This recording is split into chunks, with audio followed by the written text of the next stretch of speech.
Hello, football faithful. Welcome back to another episode of the Double Doink Podcast. My name is Brenden and Eric. Thank you so much for tuning in today. If you haven't already, please hit that subscribe button. It would be greatly appreciated. You can also rate the podcast and review the podcast wherever you do listen to your podcasts. It would also be greatly appreciated. My co-host, Mr. Eric Warnsey, is with me like always, but we have a very special guest, my friend and betting analyst for FTN Network and my co-host on Touchdown Time, which is premiering on Sunday. Got to plug that one in quickly. Gilles Gallant. Gilles, how we doing?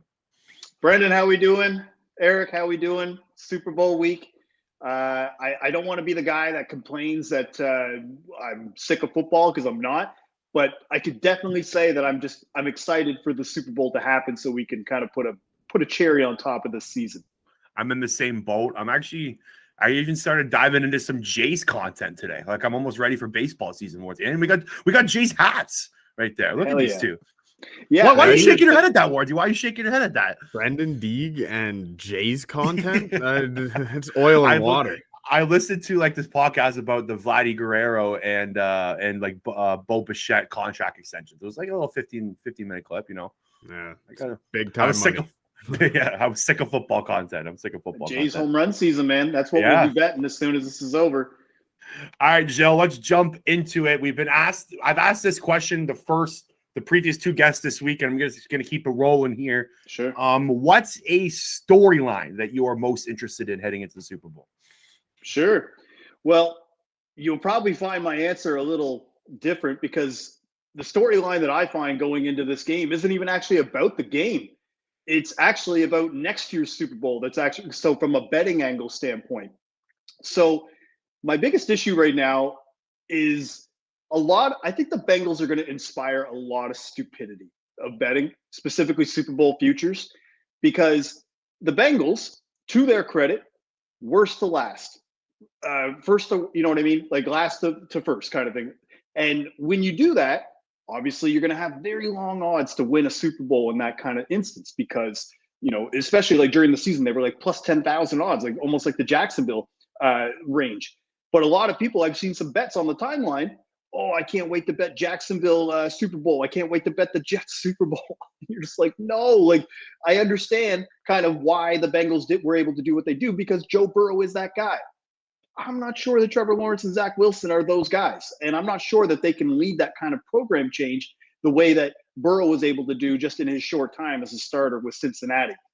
So that's been the biggest thing that I've seen so far going into the Super Bowl, has been not about who's going to actually win this game, but it's about people trying to find value for next year's Super Bowl, because the Super Bowl 57 odds are out now at a lot of different sports books like DraftKings and FanDuel. And you're looking at the odds and you're seeing like the Jets and the Jaguars at like plus 10,000 and plus 15,000. And you're seeing these big sports betting brands sharing like, a bettor just came in and put $5,000 on the Jets Super Bowl. And you just can't help but cringe when you see that stuff, because people are seeing what the Bengals were able to do. So for me, that's been the biggest thing that I've found that has been just kind of like shocking to me, that people were actually considering betting on those two teams to win the Super Bowl when they're not even close from a range standpoint of what the Bengals have been this season. Eric, we lose you there. Hey, sorry. I think I'm still here. Yeah. All right, here we go. Sorry about that. Hey, Jill. So I was wondering, Yeah. who do you think has the edge at quarterback in this game? I mean, Joe Burrow's getting a lot of love, rightfully so. He's red hot, but I don't think enough people are talking about how solid Stafford's been throughout this playoff run. He's cut down on the turnovers he had in the second half of the season. So who would you give the edge to at quarterback in this game? I mean, the slight edge is to Cincy, just because of, I think Burrow, despite the knee injury, is still a little bit more mobile than Stafford is at his age. So for me, I think that Burrow still has the edge. Now, I will say, just to contend with that narrative of that Stafford hasn't been throwing interceptions. I mean, the first drive against San Francisco, pick right in the end zone. Against the Tampa Bay Buccaneers, 2 drops by defenders, and they allowed 2 second-half turnovers in that game. So for me, it wasn't a clean game as the way that maybe we're portraying the Rams coming into the Super Bowl as well. And Cardinals, that playoff game, I feel like you can almost toss that out just because the Cardinals secondary has been getting abused by wide receivers all year. Stafford playing at home, like they basically just rolled over them that entire game. But again, Stafford throughout the entire season, look, he had glimpses of Lion Stafford. You know what I mean? And I think that's the reason why you could still give the edge to Burrow at this point is because of the sample size. We only have probably an 18-game, 20-game sample size so far of Joe Burrow in his career, whereas we have how many seasons of Matthew Stafford as a Lion, and now just a brief tenure here with the Rams and leading the league in interceptions during the season. That makes it for me, when I was looking at like the interception market, for example, right now, Matthew Stafford at minus 140. I generally don't like to play props with a ton of juice.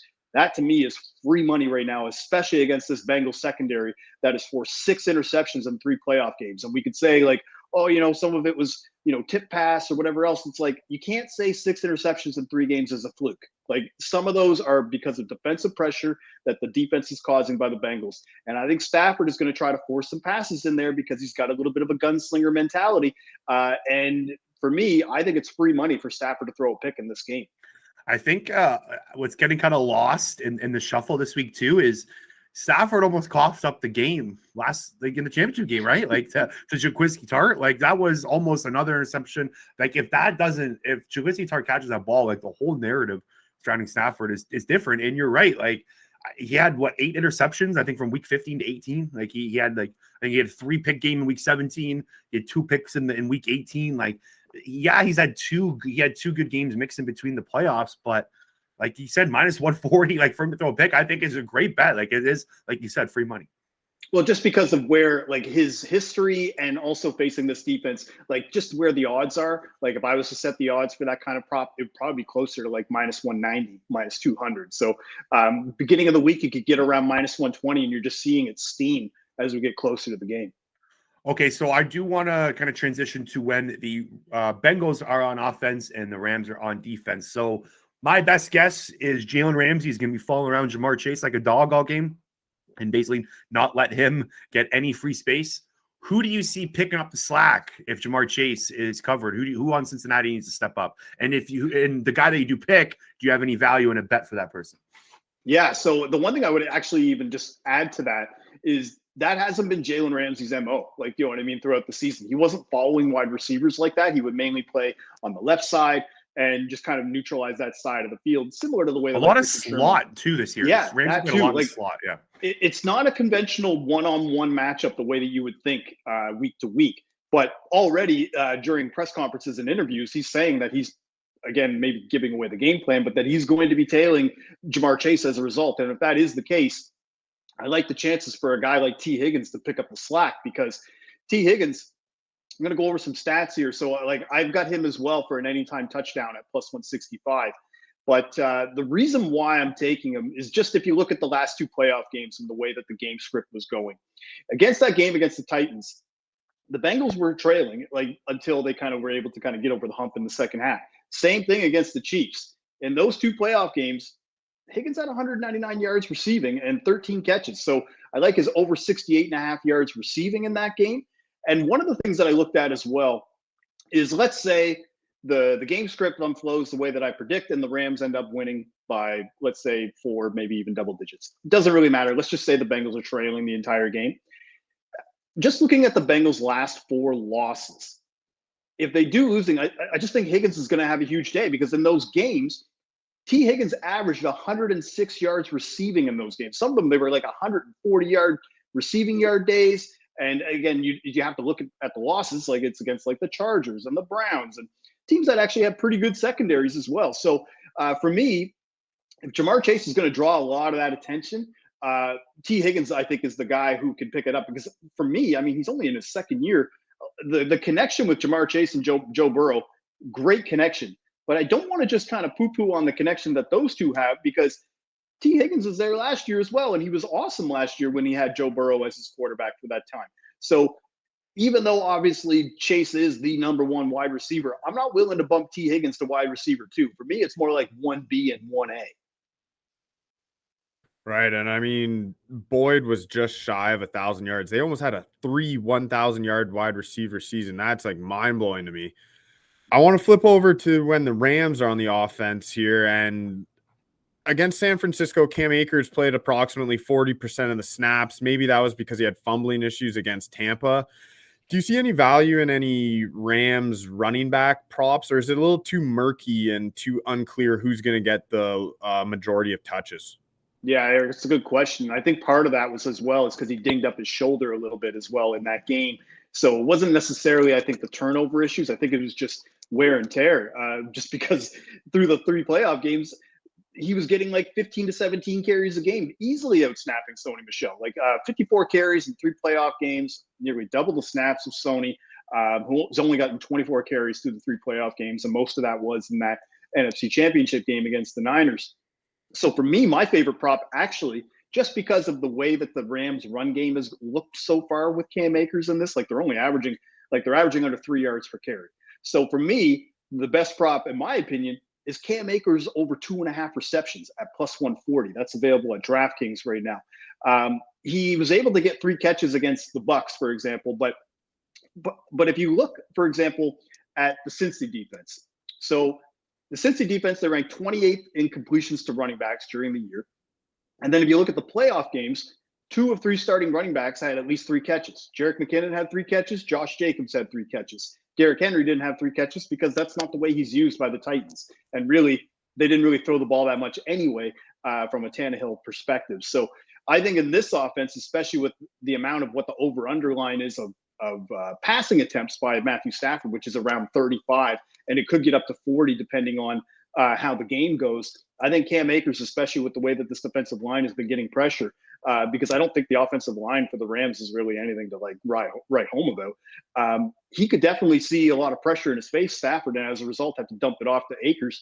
And Akers has been playing nearly double the snaps of Michel. So it's really hard to cash a bet when a guy's on the sideline. So if Michel is going to play, and again, I don't agree with it, I still think that he's still recovering from that torn Achilles.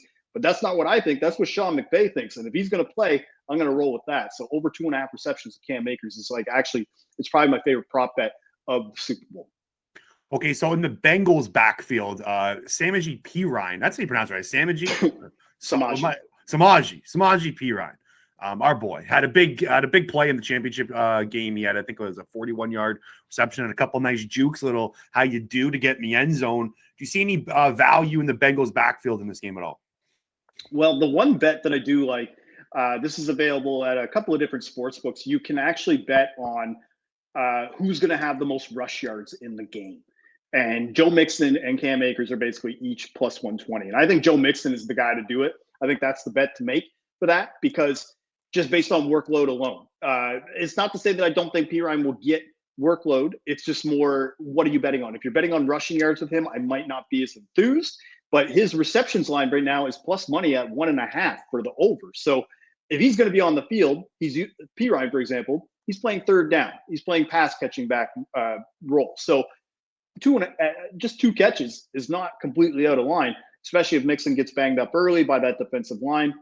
He has been a little banged up throughout the playoffs. And I mean, he's only scored 1 touchdown, even though he had 14 during the regular season. So not only do I think Joe Mixon is decent value for rushing yards props or receptions props. Like I used to like betting on Mixon reception props, but now it's set at 3.5 and it's minus odds. So just doesn't enthuse me as much.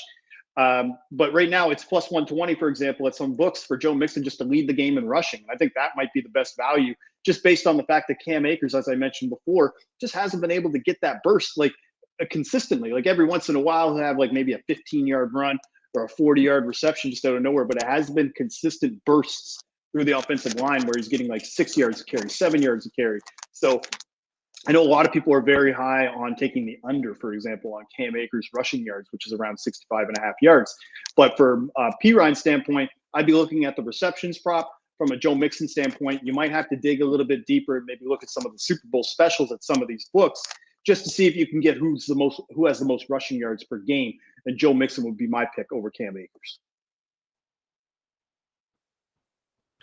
Nice. I want to switch over to kind of an overall totals perspective. Do you kind of see this game being a shootout or a defensive battle? And do you think that whichever one you think is going to be, do you think that favors the Bengals or the Rams? So that's a good question, Eric. And I think actually the over favors the Bengals. because I think the only way that the Bengals can win this game is via a shootout. I don't think they can out defense that team just because I think the Rams have edges on nearly every position. So for me, just at 48.5, I believe. So let's just say this. I think the Rams are going to score at least 24 points in this game. Right now, their team total is right around that point. If you think the Bengals are going to keep it close, then they're probably, or tie it or win, they're going to have to score more than 24. So that's basically going to take you over 48.5 points if that happens. So that's kind of how I've been looking at the total. I didn't personally bet the total just because it's right at that sweet spot of a very sharp total of a line, in my opinion, of where it could go either way. If the Rams are going to win, I think it's going to be closer. I think it's probably going to be maybe a 24-13 game, maybe like 24-10. I don't think the Rams are going to win this like 45-17 blowout the way some people have been projecting. Okay, so I do got to ask you this. I know you have you got a bet that caught my eye on your show yesterday, and it was a special teams bet. Explain this bet to me. Okay, so yeah, this was on Dog Day Afternoon, which airs every Tuesday on the FTN Network YouTube channel. And it was the Rams kicker. The Rams kicker right now, his over-under line for points scored in the Super Bowl is at 7.5. And I took the over at -110. And it's Matt Gay to have at least 8 points scored in this game. To me, that line just feels a little too low, specifically when you look at his track record throughout the playoffs. In 3 playoff games, he's scored 30 points total, 8 points in each game. So automatically, that's 2 field goals and 2 extra points. And the reason why I like it mainly is because of how many times the Rams have been in opponent territory. Through 3 playoff games, they've had 20 drives into opponent territory. And they've been consistently near the top as well during the regular season. So I'd be shocked if this falls under, especially when you look at the way that he has performed through these playoff games. So he did miss a field goal in both the last 2 games, a 47-yarder and a 54-yarder. But I almost can't even knock him for those because he still hit the game-winning field goal in both of those games to win. So, like, clearly he's going to be relied on. They're not just going to give up on him and start going 2-point conversion every time they get down there in field goal range, especially in a game in a Super Bowl where I just don't think the analytics crowd is going to come out here and try to go for it on every 4th down and try to, make a 4th and 2 in an opponent territory, a sustaining drive, because you don't want to be the reason why your team loses the Super Bowl because you were too aggressive. Take the points, especially in a game like this. I think we lost Eric there again, so I'll keep it going here. I have for our offshore guys. I know DraftKings, FanDuel, American Sportsbooks don't do a lot of this. I don't know if you've kind of peaked at sort of these bets. Do you have any like anthem, halftime show kind of bets like that you've dove into yet? Well, the only one that is just I've been monitoring the anthem odds, specifically the total, and it's set at 134. I think just when I looked this morning, it might change. Like, again, by the time you hear this podcast, but Mickey Guyton, like, she performed at Memorial Day in Washington, and she timed out at 1:24 for the anthem. So I think a lot of the juice is going to be on the under. I imagine it's probably -140, -150 right now to take an under on that. And if anything, that total might drop a little bit. I know that sometimes the Super Bowl, the thought is that they tend to drag words out and just, really enunciate stuff. But it's actually been the opposite in Super Bowl history. In Super Bowl history, it's almost like, I don't want to say they rush through it, but they don't want to mess up. So, you know what I mean? You're almost kind of like going through the motions and trying to get through it. And the average time right now for an anthem is under 124. It's around 115, 117. I'd have to go back and look, but I know it's less than 120. So for me, I'm looking at the under right now for the anthem prop. What do you think about Scorigami plus 1,400 at CoolBet? I think it's the implied. Well, it's not that I don't think it's a good bet. I just think the implied probability for that, I don't think you're getting the best odds. Like, I think for a Scorigami, generally, I mean, during the season for a regular season, you would only get it at like plus 800 on a week-to-week basis for a Scorigami, and which is actually pretty good odds considering how many games are being played. Whereas this is only one game, and I just don't see it. I think you need to see a lot of shenanigans to get a Scorigami through 56 55 different versions of Yeah. scores kind of thing that are out there. I just think you're going to have to see some weird safeties and 2-point convert. I'm not saying there's no analysis to do score copy. No, but it was the one that I saw in cool, but that I thought was pretty funny. So for me, it's about the implied probability at the end of the day. And at plus 1,400, I feel like you need to have I had one last plus question 2,000 range. Yeah, go for it, Eric. So normally when you're looking at MVP odds, it's a pretty common bet just to take the quarterback of the team that's favored, because you say, hey, I don't want to take Rams money line, I can just take Stafford MVP. But this year I kind of feel like the Rams have a few dark horse options at MVP. So do you think that normal strategy kind of doesn't play well this year, or do you think Stafford should be the heavy favorite for MVP if Rams win? If Rams win, it's not a lock for Stafford, because they could win while him throwing 2 touchdowns and 2 picks, and somebody else could easily have more of an impeccable performance in that game.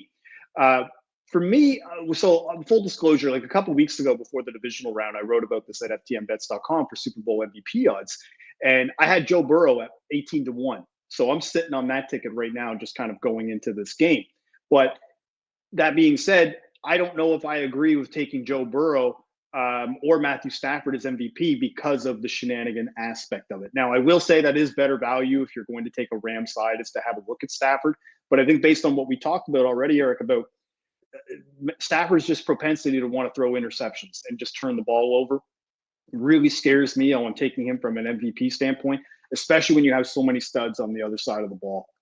And because of the fact that the Bengals, their offensive line, obviously, it's been heavily publicized about how they cannot stop the rush and how many times Joe Burrow has been sacked. A guy like Von Miller stands out to me already at like 50-1, just because all it takes is a couple strip sacks. And I mean, I know that's easier said than done, but I mean, he's minus 180 to have a sack in this game. So the implied probability is that he's going to get a sack, like around like 80%. So if he gets 1 sack, that doesn't mean that, oh, he's just going to be contained the rest of the game. So that would be the kind of thing that I'd be looking at, of why I think a defensive player could technically win the defensive player of the year just because of Stafford. Now, the other thing I would say, if we're flipping over to the Bengals side, there's 2 options. One, don't take Joe Burrow. Take the Bengals money line instead at plus 195 instead of plus 230 for Joe Burrow. It's not much of an odds difference where you will be getting significantly less value to just negate what happens on the Bengals side if Joe Mixon goes off, or Mike Hilton has 2 picks, or just something random that you don't even expect. Evan McPherson kicks 4 50-yarders. I don't know, but just random stuff like that where you're like, okay, I didn't factor that in, but and now your bet's lost because you took Burrow instead of taking just the Bengals money line in that instance.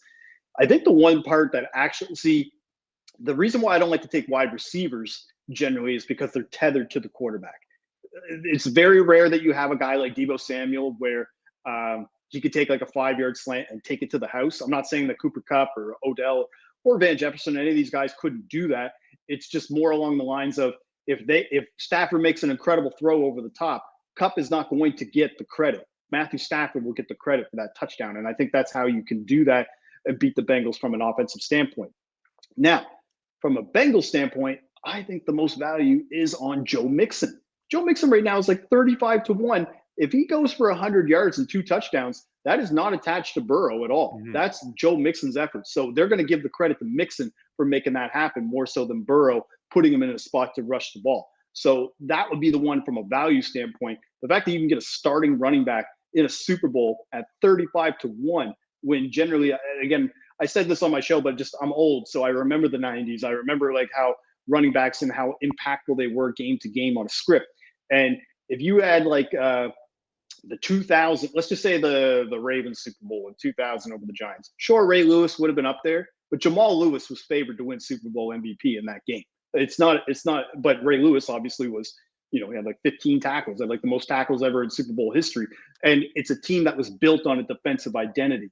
That's another reason why I'm a little worried about taking Rams defensive players, because the narrative coming into this game is that they're offensive. Like that's the narrative, is that Sean McVay, and look at the offense they built. They're not a defensive juggernaut like a Ravens team or a Seahawks team or even that Broncos team that beat the Panthers, for example, where you were coming in and you already knew that it was the defense of why they got there, not because of the offense. Couple more quick ones for you. You are the anytime touchdown king. You have taught me your ways. I have learned a lot from you in this industry. You've already thrown out one of yours. You told the listeners about T. Higgins. Why don't you throw one more that you love and that you can spoil ahead of Touchdown Town on Sunday? Sure. Well, the rules and the stuff that we talk about a lot on the show. So for anybody who doesn't follow us and doesn't watch Touchdown Town, Brenden and I bet touchdown bettors and scores like basically every week, but we have kind of like a rule where we like to bet stuff over plus 200, because if we're betting 5 to 7 bets on a Sunday and 3 for every primetime game, you have to minimize your risk when you do that. So you have to take guys over plus 200 to ensure that you're not having too low of a basement, but also not capping your ceiling. The Super Bowl is the one game where I think you can break that rule. You could take guys below plus 200 and not beat yourself up over it, because you're not going to be betting like 5 touchdown guys in one game. You're probably going to bet 2, maybe 3. So for me, T. Higgins is obviously my favorite Bengals bet at plus 165. Odell Beckham at plus 150 is my favorite right now. And the reason being is because I was able to get him at plus 150. He's as low as like plus 120 at some books right now.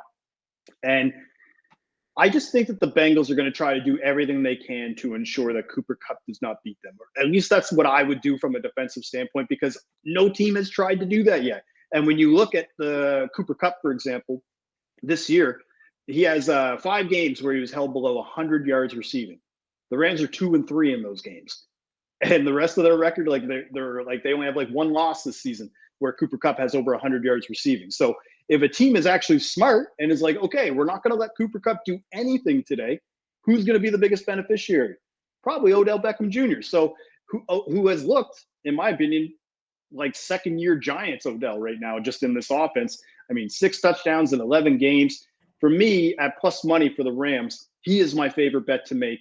I'm not going to probably take him for first touchdown. I still like, I think, Cam Akers to score the first touchdown of the game. But Odell Beckham at plus 150 and T. Higgins at plus 165, those are my 2 main touchdown bets for Super Bowl 56. All right, time to put the big old Gilles Gallant GG stamp on this game. Who do you like, and what's the score? All right, so I don't like the Rams to cover the full game spread at all. And I don't trust the Bengals because I think I'm being real. I just think they're lucky to be here, in my opinion, just based on what I've seen through the AFC playoffs.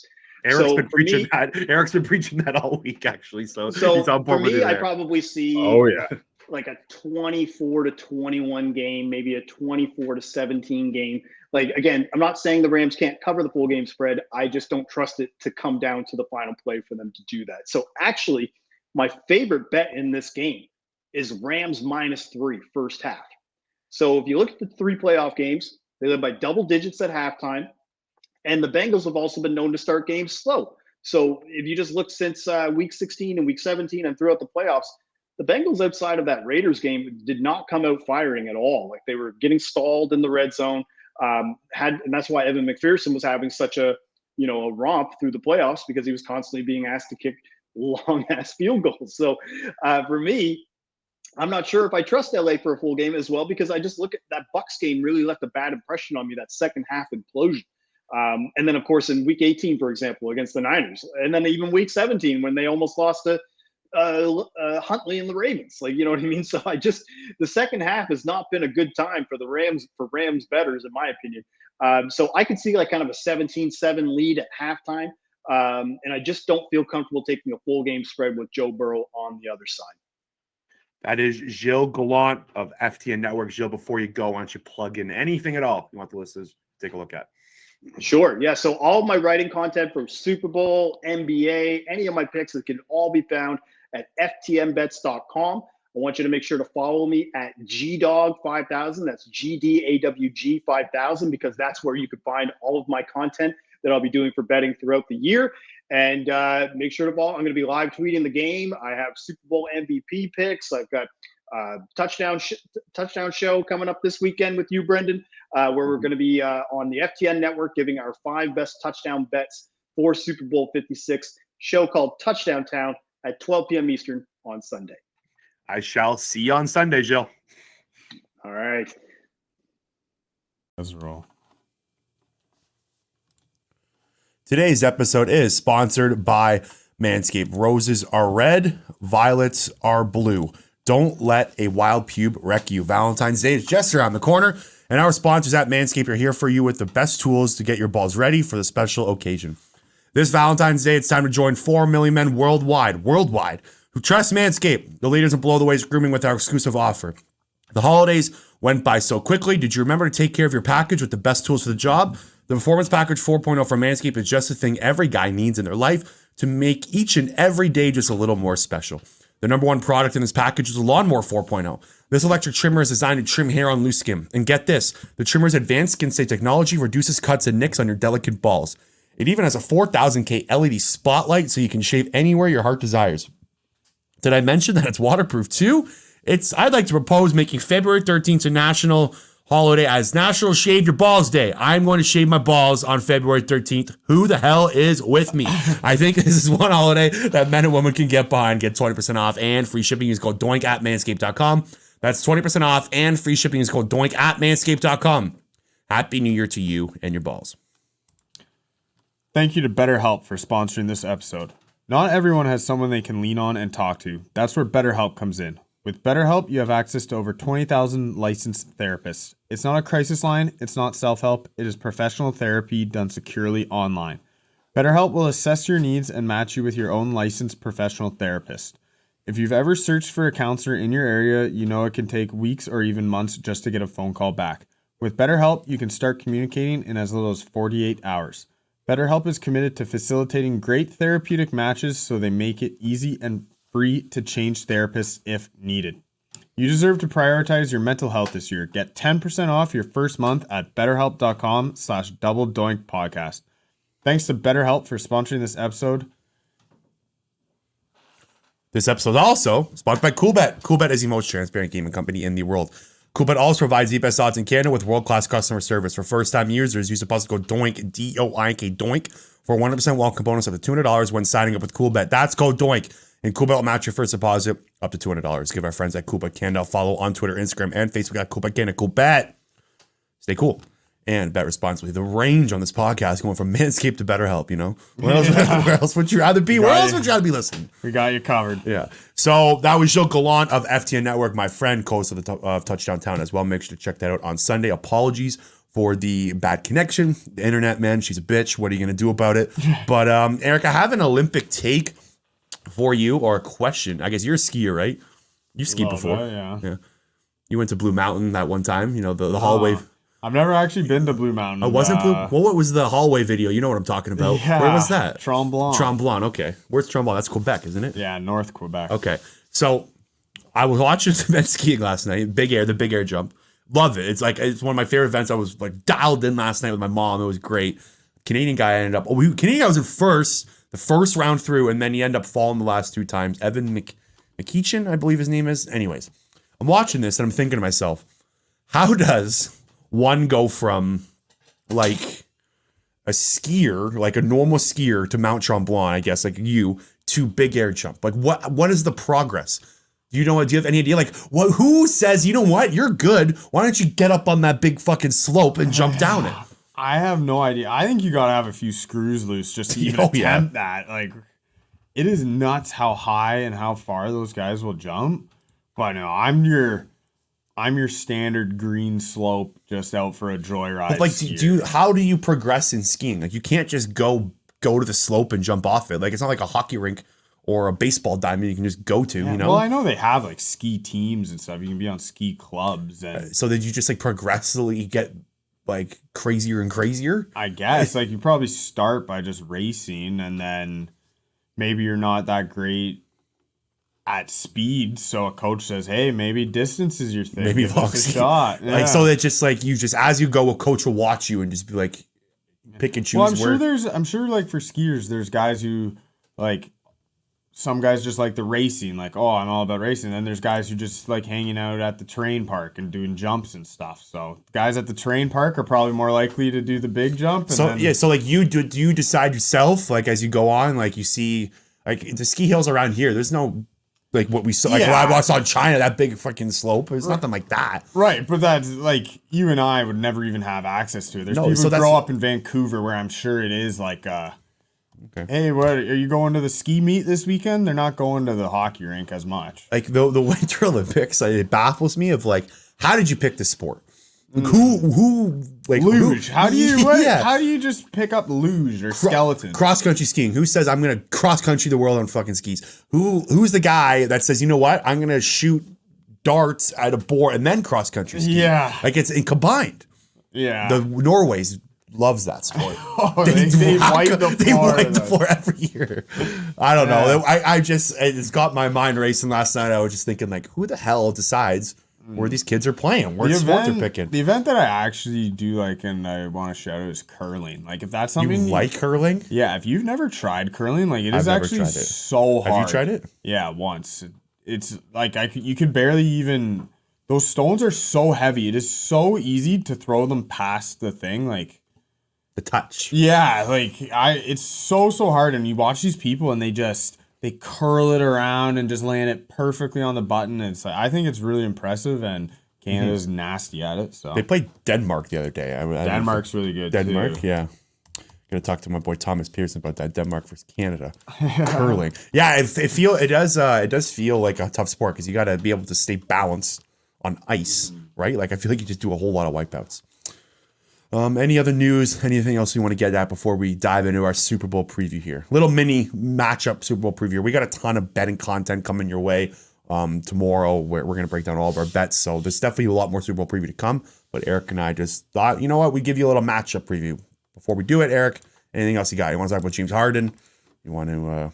No, I think it's all just smoke. We'll Yeah. see the NBA trade deadline. I hope the Raps make a move, get some depth. Yeah. I don't think they'll be big game hunting anymore, but I would love just we need a player who can play minutes, like as basic as that sounds. Like we're running like our five guys 40 minutes a night. It's not sustainable. It's funny because the Raptors were always known having a good bench. Yeah, And now it's the all the opposite. bench guys progressed into starters. So now there's no one left on the bench. Like OG Anunoby was a perfect sixth man. He was a bench guy, right? Yeah. Like even Pascal Siakam before he even became a star bench guy, right? Like it's funny the way, man, the development on that team. Hats off to our boy Masai. Anyways, let's talk football. All right, so where do you want to start? I think I want to start Rams offense versus the Bengals defense. You want to start? Is that okay with you? Yeah, or actually, I wanted to start before we get into the teams. Do you think the Rams being at home is a big deal? No. Neither do I. Did you see there was so they had the pep rallies on each team. The Bengals had like 35,000 fans. The Rams had like 4,000. Yeah, but I guess I mean the just from environment, right? Yeah, like Okay. you're sleeping in your same bed the whole week. Okay. I still don't think it's that big of a deal though. Like I'm seeing stuff online. People say, "Oh, Rams at home, that's huge." I'm like, I don't think it's that big of a deal that they're at home. I didn't think about it from that angle, like the sleeping, the thing is they do get there early, right? Like because they have to be there by Tuesday for media day. So it's not like they're just arriving on Friday and kind of getting their shit together like they usually do for every game, right? Like teams like arrive late. Like they've been there since Tuesday. So I think they've been settled in. Yeah, I don't know. I don't think it's a big deal, but I don't think I've ever heard players complain about that either, like in interviews or anything. So I don't even know if that's a thing. But you could be right. Like Matthew Stafford, maybe he's got a wicked bet he likes, you know? He sleeps beside his wife all week. You know, I don't know. Could be something. Yeah, Could be I don't something. know. I don't know. So, Rams offense, Bengals even. I'm trying to think if there's anything else before we get into the matchup. Like one take I will say, and I haven't officially made my pick yet, but doing this exercise and diving into the matchups, I think this is a bad matchup for the Bengals.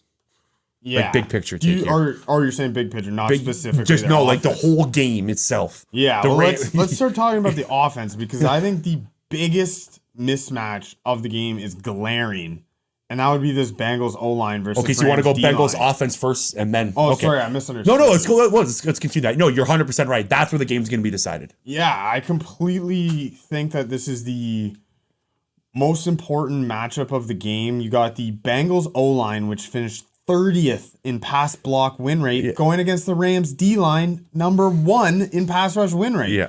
You won't Great find stats. as big of a gap in any other area in this matchup, but tell me how Aaron Donald is staying out of this backfield. He's going to, Mo Egger, our guest yesterday, made a great point. He's going to get there. It's about how many times he gets there If the ball's coming out, sack fumbles, like that's key. I agree with you. I think this is the biggest mismatch. This is where the game's going to be decided. And I think there's a formula for the Bengals here to kind of get away from the pass rush is get the ball out quick. It's their only chance. They have to get the ball quick. So did some digging here. The Rams were 24th in completion percentage allowed. So that means they can give up passes. Like you can throw the ball on them if you want. To get the ball quick, you can do that. That's where their weakness is. That's the Brandon Staley style, right? Yeah. The shell, the play off coverage, yeah. But they play this. Yeah, I know, right? Yeah, no, you're right. That's all from the same Vic Fangio tree. It's all the same tree. Yeah. And I've got a stat on that at the end. I'm going to throw your way. But yeah, no, I like that's the way they do it. But like they have playmakers. It's not like I'm like an example here, like the Eagles, for instance, like getting the ball out quick. Like okay, Jalen Rager, get the ball out before the line of scrimmage. Okay, cool. We'll tackle you 3 yards away. Like Jamar Chase and T. Higgins are ballers. Like if you give them the ball, they can make plays, right? Like so Joe Burrow last year averaged 7 yards per slant route he connected on. This year, 17.9. Almost, that's more than double his production. And it's because of Jamar Chase. Like Jamar Chase, like you implement like just those guys in the offense, they can make plays for you. And I think the way get the ball out of Joe. I know it's crazy to think like get the ball out of Joe Burrow's hands and you'll win, but I think that's the way to do it. You can't let him sit back there. No, and I think they did do a bit of more of that in the KC game. Yep. Because I mean, you were sacked 9 times against Tennessee, so they did make slight adjustments there. I think it's going to be so important that the Bengals establish a ground game early, just so then that might buy Burrow an extra half second. It might make these pass rushers think run first a little bit more. Because if you're in obvious passing situations and Donald, Von Miller, Leonard Floyd can just pin their ears back, I don't know how you stop that. Because I agree with you, get the ball out quick. Okay, but if it's not working and you're in 3rd and long, you're in 3rd and 7, you're screwed. But if you can run the ball even for 3-4 yards a carry and these 3rd and 2s are what you're facing, then the quick passing game can be successful. The run game worries me. Like the Bengals suck at running the ball. That's the problem. Like they're not good at it. Yeah. Like it's against their strengths. Like I'm 100% with you. Like that is like if you were to just put 2 neutral teams out there, like yes, that is the way to do it. It's just the Bengals, like they average only 4 yards per carry this year. That was 29th in the NFL. And total rushing, they finished 23rd. Like it's not their game. And that's the thing too. Like Joe Mixon is a good player, but like you're banking on Quentin Spain, you're banking on Jonah Williams, you're banking on guys like that to open up holes against Von Miller and Aaron Donald. Like, and I know it's counteracted because then you're banking on the pass block. Yeah. So it goes both ways. I guess I'm just saying that like your way of combating the poor offensive line is getting the ball out quick. Mm-hmm. I'm wondering if maybe what I'm saying is kind of use the ground game to alleviate that. Like. Yep.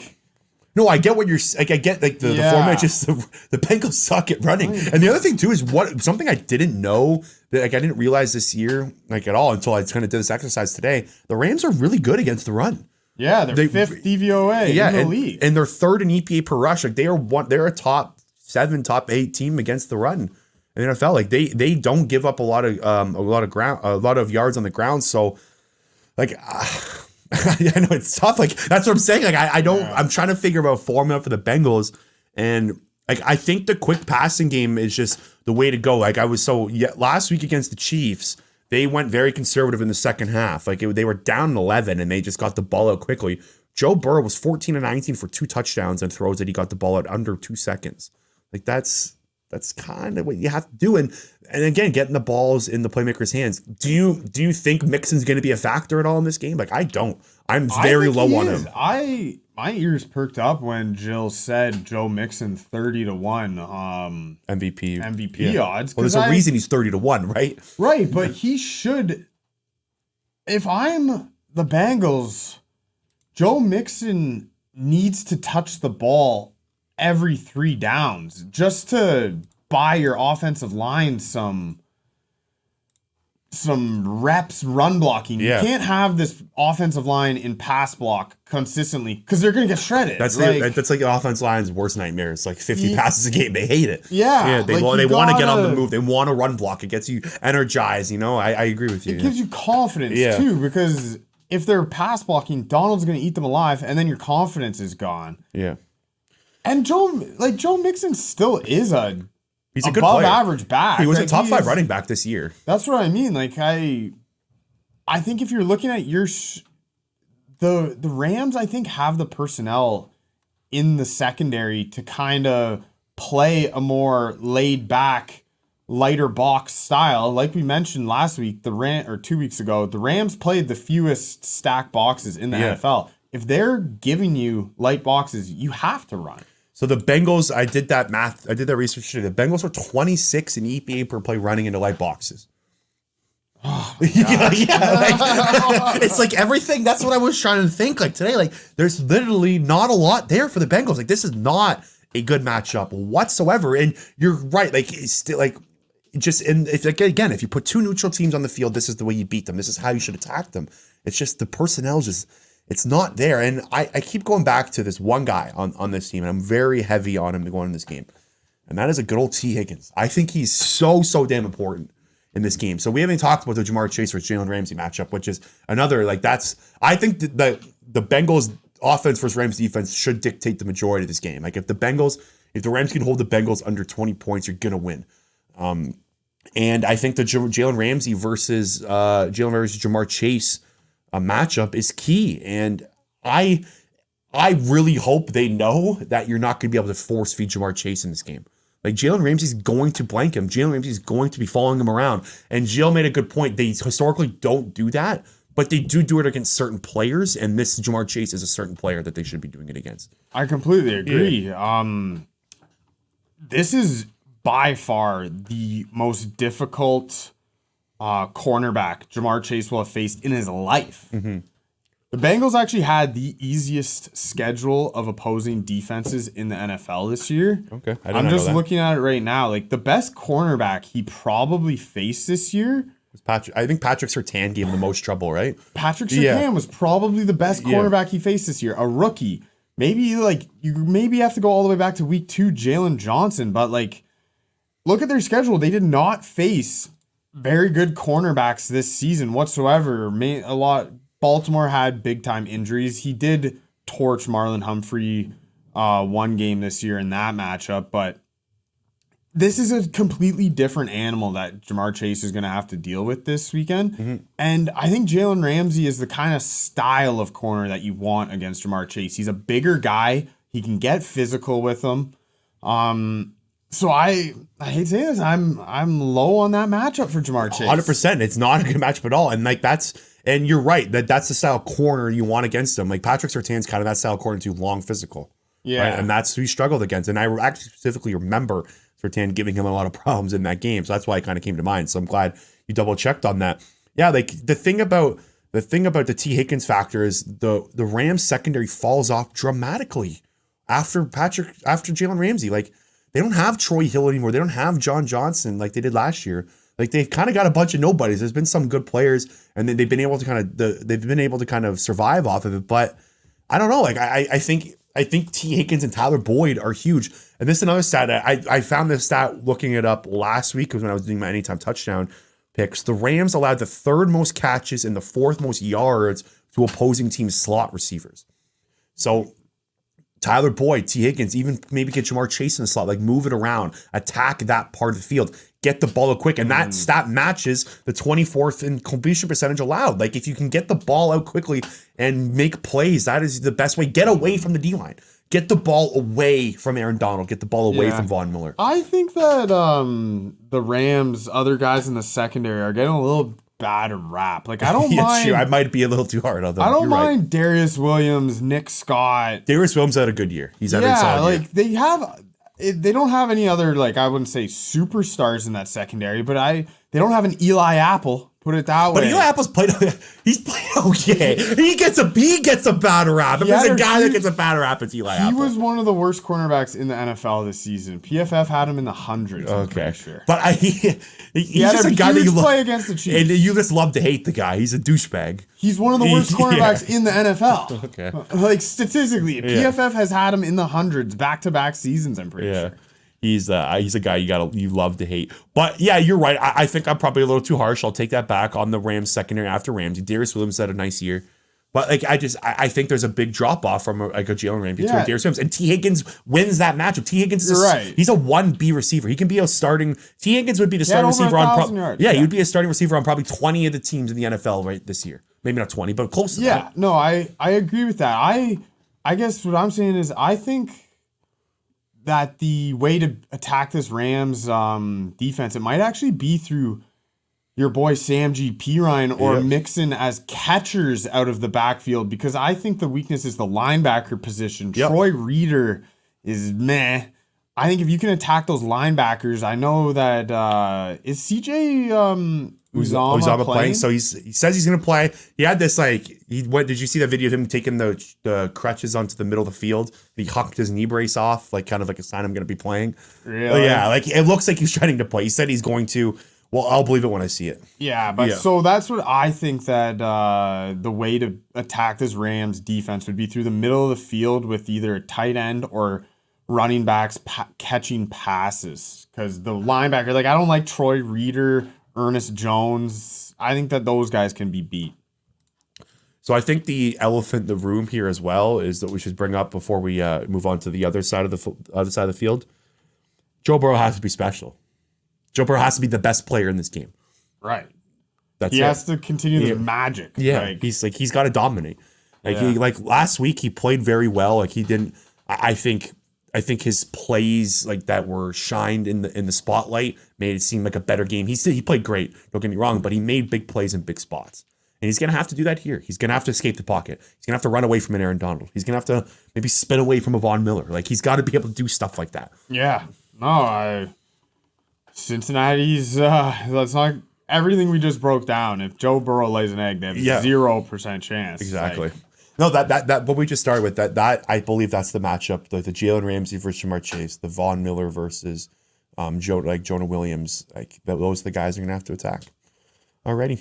Rams offense versus Bengals defense. I think the biggest thing for the Bengals here is they got to force turnovers. That's kind of the main point I have here. So it was a great nugget by Mo Egger yesterday.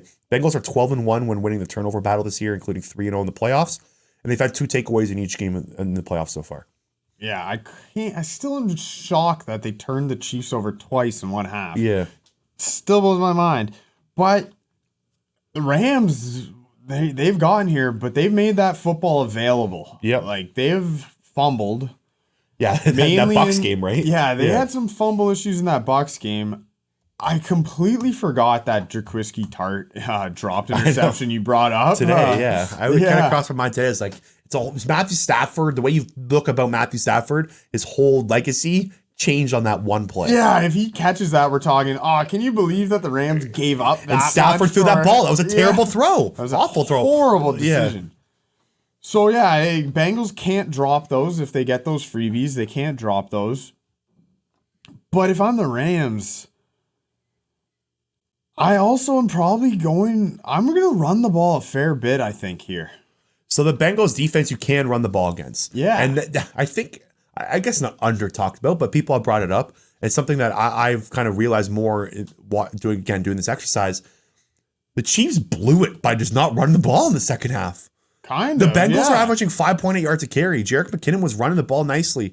I think the Bengals, I don't have the exact stat on yards per rushing yards allowed, but they're up there. Like they're not a good run defense team. They give up yards on the ground. And that's the one thing that I think the Bengals have going. There's a couple of things, but this is a big one. Is I don't think the Rams backfield isn't very. They don't got a lot of juice back there. Cam Akers, again, he's only played a few games this year. He hasn't looked stunning. Like he's been okay. Sony Michel's been whatever. Like I think the Bengals are gonna want them to throw the ball. Make Matthew Stafford make mistakes. You want week 15 to 18 Matthew Stafford. From weeks 15 to 18, Matthew Stafford had 8 touchdowns, 8 picks. In the playoffs, he has 6 touchdowns, 1 pick.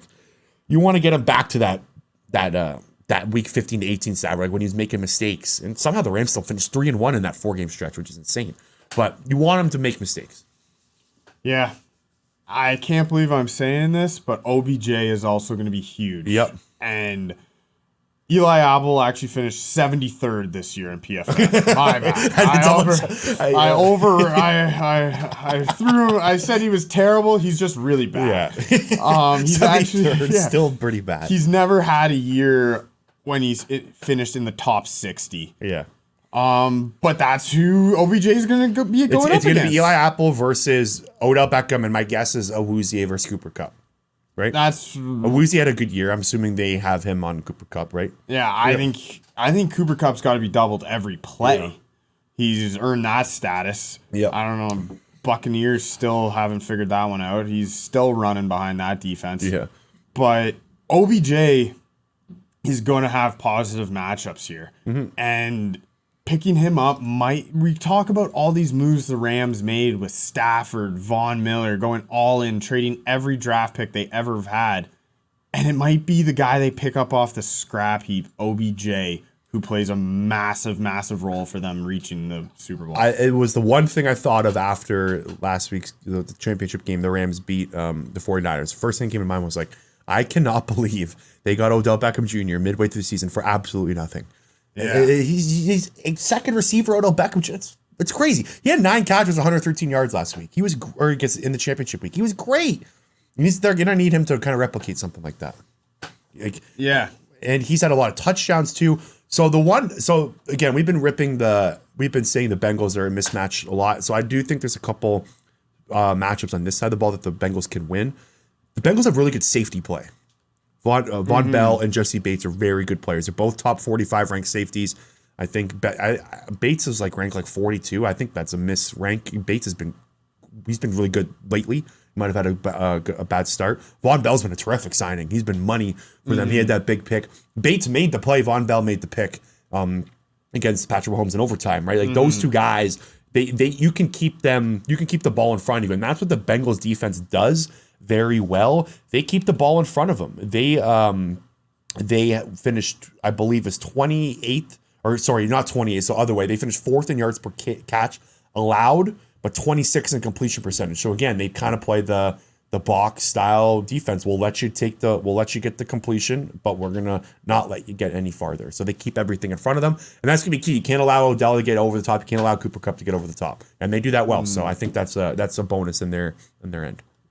Yeah, and same story as the other side of the ball here. We're waiting to see the status of Tyler Higbee. He's not going to play. I don't think it's no. closer to doubtful. I've been doing the anytime touchdown thing for almost 2 years now. When someone's doubtful on Thursday, the odds are he's not playing. Yeah.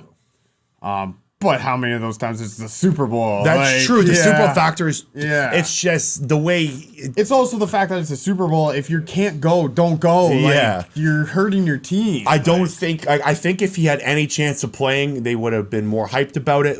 Sean McVay, the way he talked about him, he seems so nonchalant about it. He said he even said he's unlikely he plays.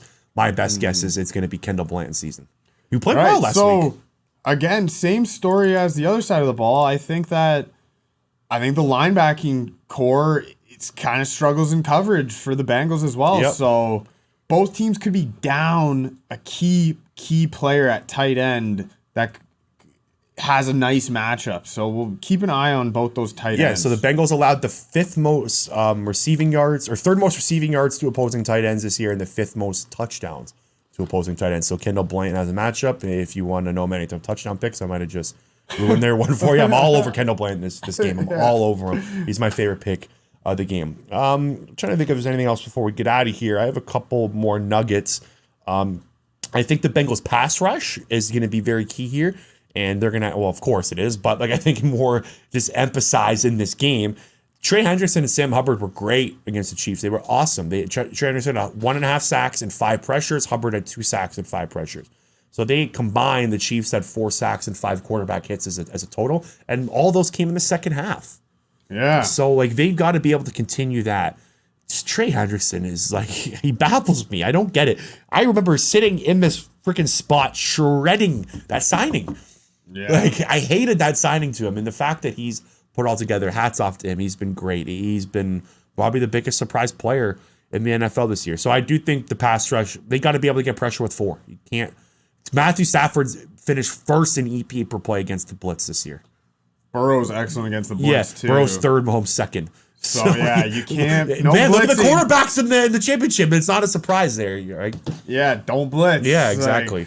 Like, you'd think teams would have learned that versus good quarterbacks for what Tom Brady did versus the blitz for 20 years. Yeah. But I guess once you're set in your ways, you don't change. But I don't expect a lot of blitzing here. The more that we've talked about this, I kind of now starting to lean to a low-scoring game. I don't know. No, I agree with you, but I don't want that. I know. But also, I remember thinking it was going to be a low-scoring game, the Eagles-Patriots Super Bowl. I didn't expect Nicky Foles to be coming out throwing for 500. Yeah, like both these quarterbacks have, like they've got the gunslinging mentality where they could zip it around. But I think both these defenses are very good and underrated too, so it's kind of counteracts that. Yeah. So we'll definitely have we'll be doing the same kind of thing tomorrow, just with a gambling spin. Yeah. We'll give out all our best bets, props. Looking forward to totals. jumping on weekend wagers, man. That's Making my right. debut, baby. Looking forward That's to it. right. So a couple more nuggets before we get out of here. I think Rob Havenstein, the right tackle for the Rams, is the guy to go after. If you're the Bengals, he allowed 7 sacks this year that led the Rams. The Rams actually finished third in pressure rate this year allowed, so they're a good offensive line. They're elite. Yeah, so they did a good job keeping Sapport upright. But Rob Havenstein, attack that guy if you're listening here, Bengals fans or Bengals team. Sorry. And last one, I gotta give Cooper Kupp his some love here before we go. Cooper Kupp this year had 145 catches, 1,947 yards, 7 touchdowns, all first in the NFL. He just had back-to-back 140-yard games in the playoffs. Is this the best stretch of receiving we've ever seen? Yeah. Like they put his numbers up against Jerry Rice and stuff, and it's like if you look at just the numbers, you'd say, okay, that's more impressive than Jerry Rice any single season. But you got to remember, not only is there an extra game, but just the philosophy of football has changed so much. Like, I don't know how many times per game the San Francisco 49ers were throwing the ball, but I know it was a ton less than how many times per game the Rams throw the ball. Yeah. So, what I'm basically saying is if you put Jerry Rice in his prime in a Sean McVay offense, I think he puts up numbers just like Cooper Kupp did. So I'm not gonna consider it the greatest wide receiver season ever. What if he drops 160, so he's 143 yards away from Larry Fitzgerald's playoff receiving record. I watched it firsthand. Larry Fitzgerald absolutely torched the Eagles in 2008. I remember that. Larry Fitzgerald was like I want to voodoo doll that kid when I was a kid. I still remember that stretch. That was one of the most dominant stretches. I remember watching a game and thinking to myself, this guy is evil. He's ruining this for me. Yeah. He's not. He needs 140 yards. It's not crazy to think that he can hit that. Oh, for sure, he could hit that.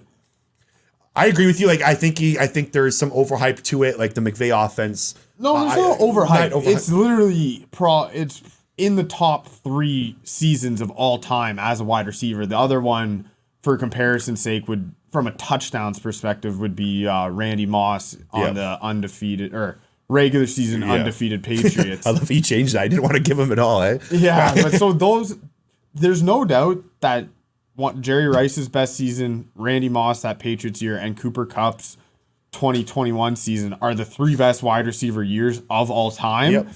I just have Jerry Rice in that one slot. So Tyreek Hill last thing before we go, Tyreek Hill had 78 yards and a touchdown. You need to keep Cooper Kupp as something like that. You can't allow him to have 140 yards and 2 touchdowns. Bengals will lose. You got to keep him kind of in that range there. Yeah, Alrighty. He should be getting a ton of attention.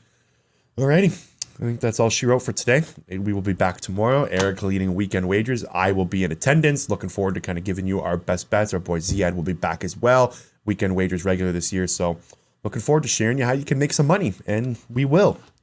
Talk to you later.